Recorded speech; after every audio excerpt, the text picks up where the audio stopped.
નમસ્કાર મિત્રો, સ્વાગત છે તમારું માર્કેટ બુલેટિનમાં. આજે વિડીયો મૂકવામાં થોડુંક મોડું થઈ ગયું છે, લગભગ 11:30 રાતના થઈ ગયા છે. પણ માહિતી તો અનેક આવતી હોય છે, પણ આપણે જે કાંઈ પણ માહિતી પોસ્ટ કરી છે તેની 2 વખત ખરાઈ કરવી જરૂરી હોય છે, જેથી માહિતી એકત્ર કરવામાં અને તેની ખરાઈ કરવામાં વધુ સમય લાગે છે. તો ચાલો વધુ વાત ન કરતા શરૂઆત કરીએ આજના વિડીયોની. આજના વિડીયો આપણે વિશ્વના 4 મોટા સમાચારની ચર્ચા કરવાની છે, જેની અસર આગામી સમયમાં અને આવતીકાલે પણ કદાચ બજાર ઉપર થઈ શકે. તો ચાલો વધુ વાત ન કરતા શરૂઆત કરીએ. આજના તારીખના 6 મે 2026ના મહત્વપૂર્ણ અને અધિકૃત સમાચારો સાથે હું આપની સાથે જોડાયો છું. આજના વિડીયો આપણે વિગતવાર ચર્ચા કરશું અમેરિકા ભારતના ઐતિહાસિક $20.5 બિલિયન રોકાણની, ઈરાન અને અમેરિકા વચ્ચેના તણાવના લેટેસ્ટ અપડેટની, તેમજ ભારતીય અને સુરીનામ વચ્ચેની મહત્વપૂર્ણ રાજદ્વારી બેઠક વિશે. તો વિડીયોના અંત સુધી જરૂર જોજો, જેથી કોઈ પણ મહત્વપૂર્ણ માહિતી છૂટી ન જાય. ચાલો શરૂ કરીએ આજની ખાસ ન્યૂઝ સફર. સૌપ્રથમ વાત કરશે ડોનાલ્ડ ટ્રમ્પની. તો અમેરિકાના રાષ્ટ્રપતિ ડોનાલ્ડ ટ્રમ્પે ઈરાન અંગે એક સ્પષ્ટ અને ચેતવણીરૂપ નિવેદન આપ્યું છે. ટ્રુથ સોશિયલ ઉપર કરવામાં આવેલી આ પોસ્ટ મુજબ જો ઈરાન અગાઉ નક્કી કરેલી શરતો સાથે સંમત થાય છે, તો હાલમાં ચાલી રહેલું એપિક ફ્યુરી અભિયાન પૂરું થઈ શકે છે. આનાથી અસરકારક બ્લોકેડ હટી જશે, જેનાથી હોર્મુઝની સામુદ્રી એટલે કે સ્ટેટ ઓફ હોર્મુઝ ઈરાન સહિત તમામ દેશોના જહાજો માટે ફરીથી ખુલી જશે. આ ટ્વીટનો કે આ નિવેદનનો ફોટો પણ તમે સાચો સ્ક્રીન ઉપર જોઈ શકો છો. જોકે ટ્રમ્પે ચેતવણી આપી છે કે જો ઈરાન આ શરતો નહીં સ્વીકારે તો ભયાનક બોમ્બમારાનો દોર ફરી શરૂ થશે, અને આ વખતે તેની તીવ્રતા અગાઉ કરતાં પણ ઘણી વધારે હશે. વૈશ્વિક બજારો અને ક્રૂડ ઓઇલની હિલચાલ ઉપર આ ઘટનાક્રમની સીધી અસર જોવા મળી શકે છે. વાત કરી બીજા સમાચારની. તો યુએસ નૌકાદળ દ્વારા ઈરાન સામે કડક નાકાબંધી, 52 જહાજોને પરત ફરવાનો આદેશ. આ શિપ છે, યુએસનું શિપ છે, જે સ્ક્રીન ઉપર તમે ફોટો જોઈ શકો છો. ઈરાન સામે ચાલી રહેલા તણાવ વચ્ચે અમેરિકાએ પોતાની કાર્યવાહી વધુ આક્રમક બનાવી છે. યુએસ નૌકાદળ એરક્રાફ્ટ અને સૈન્ય કર્મચારીઓને ઈરાન સામેની નાકાબંધીને સંપૂર્ણપણે લાગુ કરી રહ્યા છે. આ મિશનમાં અગ્રણી aircraft carrier USS George H.W. Bush CVN-77 પણ તૈનાત છે, જેનો ફોટો તમે સ્ક્રીન ઉપર જોઈ શકો છો. અત્યાર સુધીમાં કડક નાકાબંધીના કારણે 52 જેટલા કોમર્શિયલ જહાજોને પોતાનો રસ્તો બદલી અને પરત ફરવાનો અથવા પોર્ટ ઉપર પાછા જવાનો આદેશ આપવામાં આવ્યો છે. વૈશ્વિક બજારો અને ક્રૂડ ઓઇલની સપ્લાય ચેન ઉપર આ પગલાંની સીધી અસર થવાની સંભાવના છે, જેની અસર ભારતીય બજાર અને નિફ્ટી ઉપર પણ કદાચ જોવા મળી શકે છે. આગળ વાત કરીએ ડોનાલ્ડ ટ્રમ્પના એક નિવેદનની. તો અમેરિકાના પ્રમુખ ડોનાલ્ડ ટ્રમ્પે CNN ના સ્થાપક અને બ્રોડકાસ્ટિંગ જગતના દિગ્ગજ ટેડ ટર્નરના નિધન ઉપર ઊંડો શોક વ્યક્ત કર્યો છે.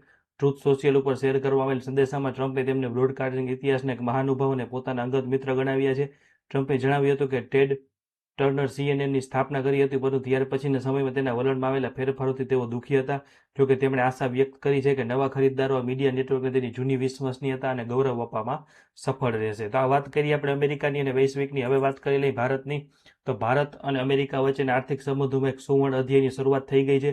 સિલેક્ટ USA 2026 સમિટમાં ભારતે અમેરિકામાં કરેલું $20.5 બિલિયન અંદાજે 1.7 લાખ કરોડ રૂપિયાનું રેકોર્ડ બ્રેકિંગ રોકાણ એ વાતની સાબિતી છે કે ભારત હવે વૈશ્વિક આર્થિક મહાસત્તા તરીકે ઉભરી રહ્યું છે. આ ઐતિહાસિક સોદાઓની જાહેરાત વૈશ્વિક બજારોમાં ભારતનું સ્થાન વધુ મજબૂત બન્યું છે. આ રોકાણ થકી ટેકનોલોજી અને ઇનોવેશન જેમ કે આર્ટિફિશિયલ ઇન્ટેલિજન્સ અને રિસર્ચ એન્ડ ડેવલપમેન્ટ બંને દેશો વચ્ચે નવા પ્રોજેક્ટ શરૂ થશે. આ સાથે ફાર્માસ્યુટિકલ્સ અને મેન્યુફેક્ચરિંગ ક્ષેત્રે થયેલા રોકાણોથી સપ્લાય ચેન વધુ મજબૂત બનશે, જેનાથી બંને દેશોમાં લાખો નવી રોજગારીની તકો ઊભી થવાની પૂરેપૂરી સંભાવના છે. આ બંને ઓફિશિયલ ઇમેજ છે, જે અમેરિકાના ટ્વિટર હેન્ડલ દ્વારા પોસ્ટ કરવામાં આવી છે. આ રેકોર્ડ માત્ર એક આંકડો નથી, પરંતુ US ઇન્ડિયા વચ્ચેની મજબૂત વ્યૂહાત્મક અને આર્થિક ભાગીદારીનું સીધું પ્રતિબિંબ છે.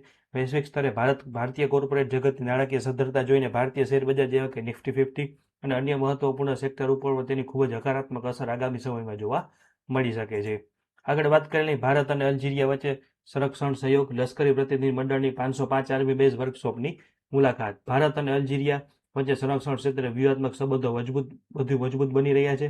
અલ્જીરિયાની પીપલ્સ નેશનલ આર્મીના chief of staff manager general Nour Eddine કેદના નેતૃત્વ હેઠળ ઉચ્ચ સ્તરીય લશ્કરી પ્રતિનિધિ મંડળે ભારતની 505 આર્મી બેઝ વર્કશોપની મુલાકાત લીધી હતી. આ મુલાકાત દરમિયાન તેમને ભારતની ટેન્ક મેન્ટેનન્સ, રિપેર અને ઓવરહોલિંગ ક્ષેત્રે સ્વદેશી ક્ષમતાઓ વિશે વિસ્તૃત માહિતી આપવામાં આવી હતી. પ્રતિનિધિ મંડળને ખાસ કરીને T-72 અને T-19 ટેન્કોના ઓવરહોલ માટેની અત્યાધુનિક સુવિધાઓ પ્રત્યક્ષ બતાવવામાં આવી હતી.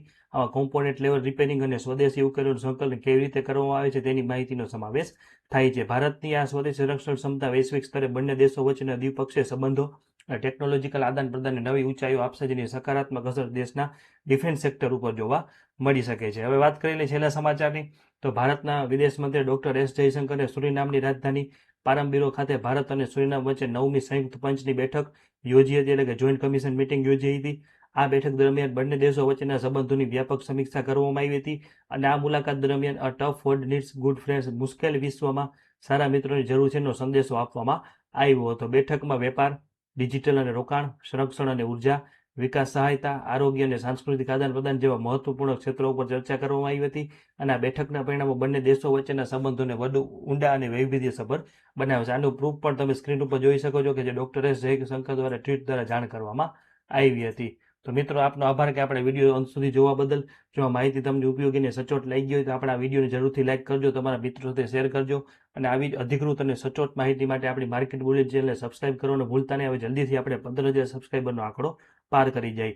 હજુ સુધી કદાચ આટલી સત્તાવાર માહિતી તમને કોઈ બીજે યુટ્યુબ કે ટીવી ચેનલ પર નહીં મળી હોય ને એ પણ આપણી ગુજરાતી ભાષામાં, એટલે ખોટા અને અધૂરા સમાચારવાળા વિડીયો કે રીલ્સ જોવા કરતાં આપણે આ સાચા વિડીયો જોજો. આપણે આ વિડીયોમાં 4 મોટા ગ્લોબલ ન્યૂઝ કવર કર્યા હતા જે આપણે આર્થિક અને રાષ્ટ્રીય હિત રીતે મજબૂત કરે છે. સાચી અને સંપૂર્ણ માહિતી માટે આપણી ચેનલ સાથે જોડાયેલો આપનો ખૂબ ખૂબ આભાર. જય હિન્દ, જય ભારત, જય જય ગરવી ગુજરાત. અને આ સમાચારો વિશે તમારું કોઈ પણ મંતવ્ય કે પ્રશ્ન હોય તો કોમેન્ટ સેક્શનમાં જરૂર જણાવજો. આભાર. જોડાયેલા રહેજો.